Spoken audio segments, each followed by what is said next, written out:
What's up, hungry people? Today we're getting our eat on in Bali.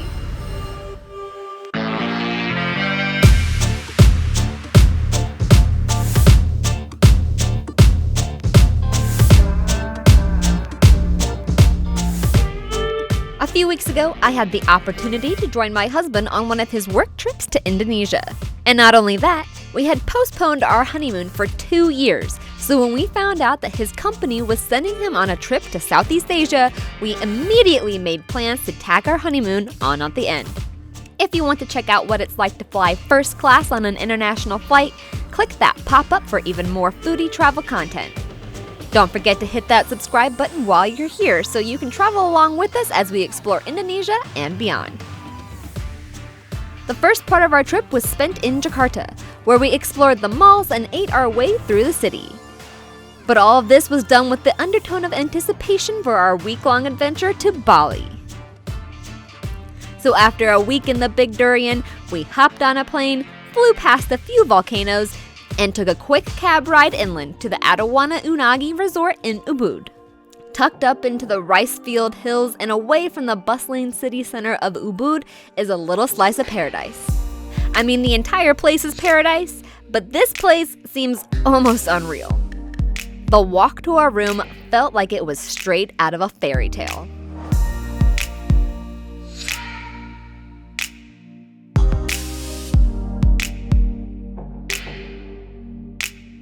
Plus, it was fun to say selamat pagi to the koi every morning on our way out of the room.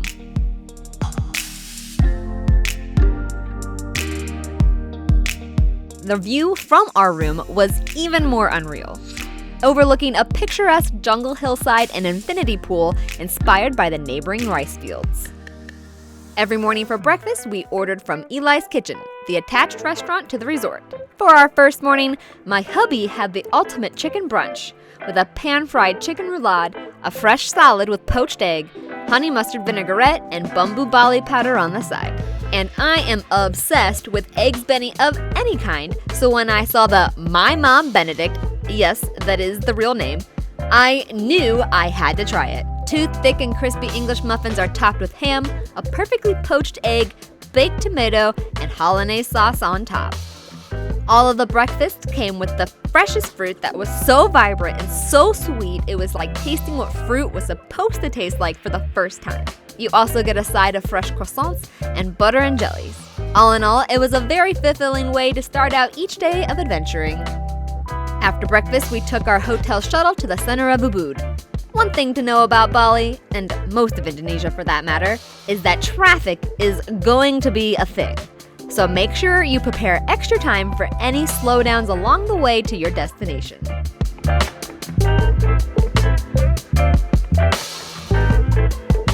Our first priority was the Ubud Monkey Forest, a beautiful rainforest temple that is home to hundreds of long-tailed macaques.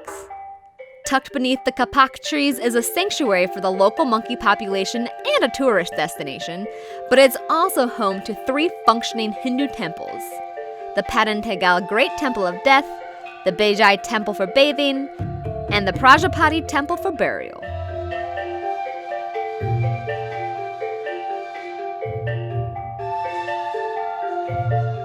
There are monkeys everywhere you look, and plenty of photo opportunities as well. For $3, it's absolutely worth it for these shots. I mean, just look at this guy. We are becoming the bestest of friends. The macaques have little to no fear of the humans gawking from nearby, but you definitely should not try to reach out and touch them without the temple guide's assistance. While the macaques are pretty distracting, we made sure to take in the beauty of the Adiwana rainforest that the monkeys call home.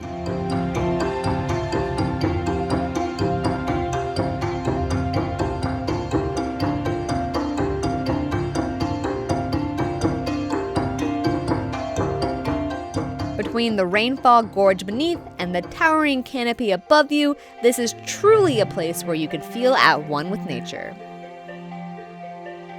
The macaques are also the epitome of monkey see, monkey do. We watched as multiple monkeys used rocks to scrape leaves against the concrete.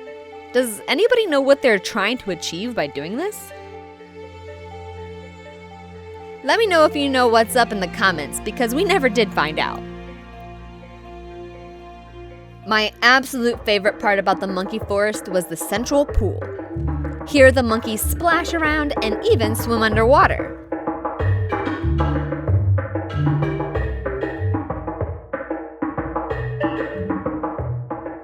They also loved playing on a long branch overhanging the water. Clearly a game of chicken or king of the hill, where the loser ends up in the water below.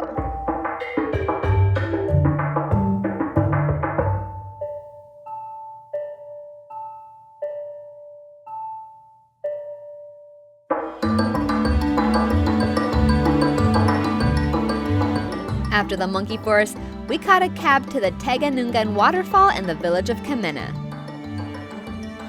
Here, the Patanu River flows through a large gorge and creates a spectacular waterfall.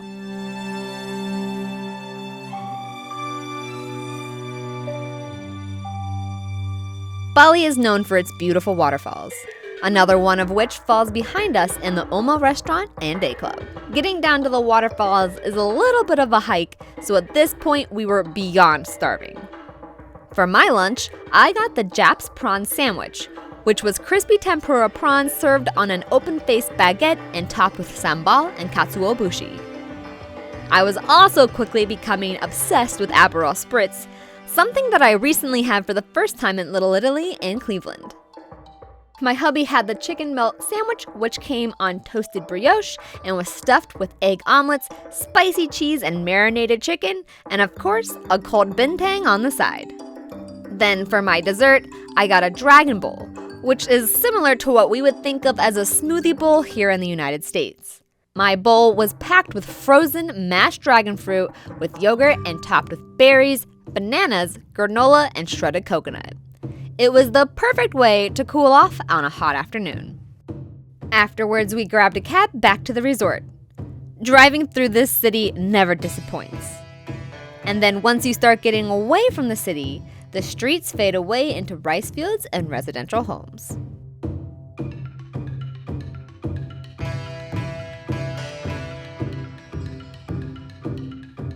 We arrived at our resort, which actually has a sister resort across the street called the Adiwana Suweta. Here, the restaurant is called the Tablespoon Bistro. Here I had barramundi for the first time. Served with slices of fresh radishes, tomato, and spinach, with potato and leek, and then topped with a lemon butter cream sauce, this fish was perfectly tender in a creamy but lemony, tangy sauce. It was hands down one of the best things I have ever eaten. My husband opted for the Indonesian satay platter, which had Balinese fish satay, beef satay, and chicken satay, served with sambal and sweet Thai chili sauce, pickles, and rice. And if you've ever wondered what it's like to travel with a food blogger such as myself, it usually goes a little something like this.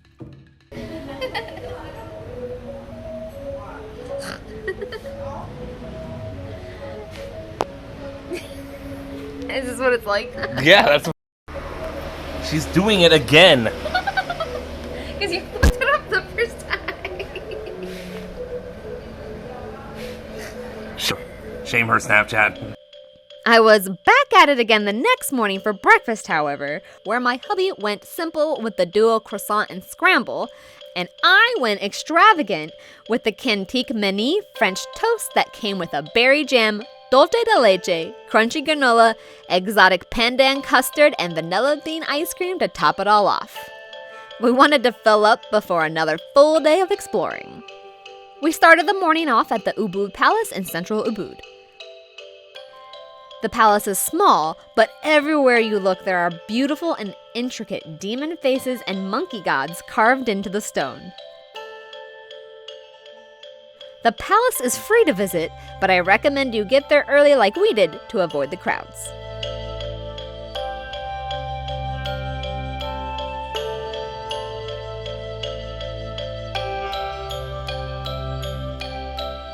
After the palace, we walked to the Puri Lukisan Art Museum before stopping for a quick bite to eat at the museum restaurant since the meal was included in the ticket price. We split a couple spring rolls, which were dangerously hot in temperature, but still incredibly tasty, and it was worth the risk of mouth burns. Afterwards, something cool caught our eye as we walked up the street. Ice cream stands are abundant in Bali, so needless to say, we had to make a stop. I got a mango sorbet, which was the perfect balance to the extreme Indonesian heat. We continued through the city to explore the Ubud art market, walked to the top of the Kampuhan Ridge, and even got to go inside of the Saraswati temple to see the lotus pads. That afternoon, we took a quick drink stop at the Nomad restaurant and got a quick bite of some of the freshest hummus I have ever tasted. It was thick and creamy, but not overly oily like some homemade hummuses can tend to be in America. From there, we grabbed our shuttle back to the resort where we said hello to our koi friends before making our way to the pool for a little R&R. For dinner that night, we ate at the resort restaurant, Eli's Kitchen. Nick had the iga babi, which is a caramelized pork rib in a Balinese barbecue sauce served with steamed rice. Bali is known for its pork quality, so you know it had to be delicious. For my dinner, I had the Balinese chicken curry, a creamy coconut-based curry packed with tender chicken, seasoned with local herbs and spices, tomatoes, beans, and kaffir lime, along with steamed rice and crispy emping melinjo chips on the side. After dinner, we relaxed on our balcony overlooking the pool and turned in for the evening after a few drinks. The next morning, we ate one more breakfast in our room. This time, I went with the salmon Eli's brekkie, with smoked salmon, cheesy tomatoes, sautéed spinach, and a mescaline herb salad with Figaro black olives, toasted bread, tartar sauce, and scrambled eggs.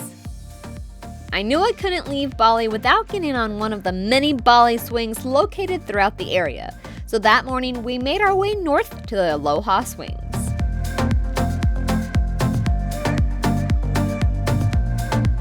I even did the appropriately named adrenaline swing that flies you out over the rice fields. There's so much more to our trip to Bali that I can't fit it all in one video, so be sure to check back soon for even more travel content. We're headed to Uluwatu next. You won't want to miss out on this adventure.